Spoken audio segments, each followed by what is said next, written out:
ఎంబార్క్మెంట్లో plus 25 metre నుంచి 42 వరకు మొత్తం కలిసి ఇంకొక 17% టోటల్గా డిసెంబర్కి పూర్తయింది, 60% అయింది.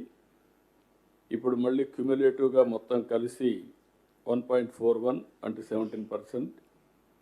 ఈ వర్క్ అంతా కూడా 36/26 పూర్తి అవుతుంది.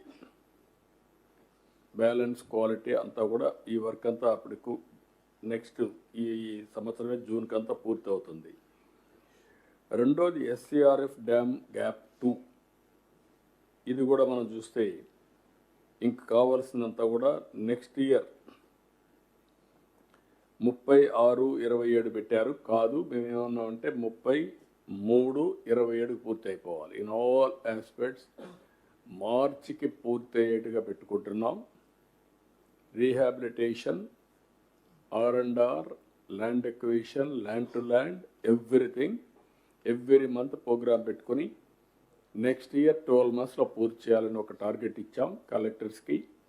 అదే మరి కొండే టీంకి, ల్యాండ్ ఎక్విజిషన్ టీం వీళ్ళందరికీ ఇవన్నీ కూడా పూర్తి అయిపోతాయి. అంటే మీకు కావాల్సింది R&R, ఇంకొక పక్క ప్యాకేజ్, దానికి చేయాల్సిన ప్రొసీజర్స్ అన్ని కంప్లీట్ చేయడం, ల్యాండ్ టు ల్యాండ్ ఇవ్వాలంటే ల్యాండ్ టు ల్యాండ్, ఇల్లు కట్టుకోవాలంటే మనం కట్టేయడమా వాళ్ళే కట్టుకుంటామంటే ఏం చేయాలో అన్ని నిర్ణయాలు చేశాం. Everything will be complete by January 27. All works will be completed by March 27.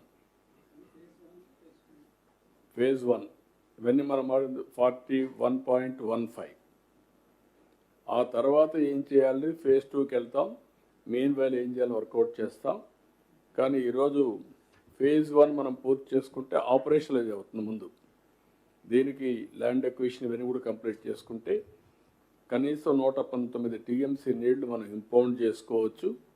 గ్రావిటీతో ఈ నీళ్లు అన్ని ప్రాంతాలకు చేసే అవకాశం ఉంటుంది. That is where we are working. Complete చేసి ముందు Phase 1 అంకితం చేస్తే Phase 2 ఏం చేయాలో వర్కౌట్ చేసుకుంటాం.